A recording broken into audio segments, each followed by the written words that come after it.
swamp, where the moss grew thick and memories grew thicker, lived an old frog known as Laughing Larry.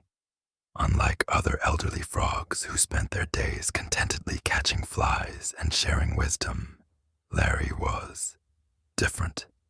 His eyes held a wild gleam, and his laughter echoed through the marshlands at odd hours, sending shivers down the spines of even the bravest dragonflies.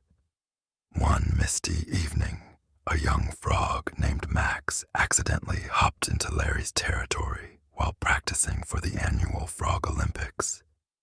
He found the old frog perched on a crooked mushroom, giggling to himself and staring at a tattered old medal that had long lost its shine. "You there, young hopper," Larry called out, his voice cracking with a mix of mirth and madness.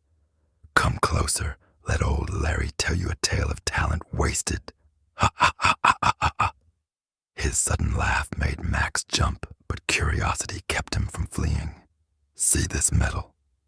Larry's eyes widened manically, holding up the dusty bronze disc. "Bronze, bronze, when I could have had gold."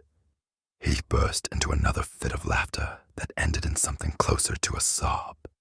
"I had the strongest legs in the pond, the perfect form, could have been the greatest long jumper these wetlands had ever seen." Larry's voice dropped to a whisper. "But I got lazy, comfortable, thought talent was enough." He started hopping from lily pad to lily pad in an erratic dance, trained at half strength, skipped practice to chase fireflies, always said, "Tomorrow, tomorrow." Each word was punctuated with the increasingly frenzied hop. "And now look at me, living with the ghost of what could have been. Ha ha ha ha ha ha."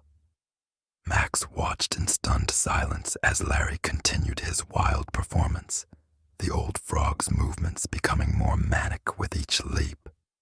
"You think talent is a gift?" Larry suddenly stopped, fixing Max with an unnervingly steady gaze. "No, the gift is the fire in your belly, the drive in your heart. And his voice cracked, "I let mine die." Then, in a moment of startling clarity, Larry straightened up, his wild eyes suddenly sharp and focused. With the dignity of his former self, he placed his tarnished medal around Max's neck. "To give anything less than your best," he whispered, before his face split into that unsettling grin again, "is to sacrifice a gift." His maniacal laughter echoed across the pond as he backflipped into the mist, leaving young Max clutching the medal and a lesson he'd never forget. "Now leap, young one, leap like your sanity depends on it. Ha ha ha ha." Larry's voice faded into the darkness, leaving only the sound of splashing water and echoing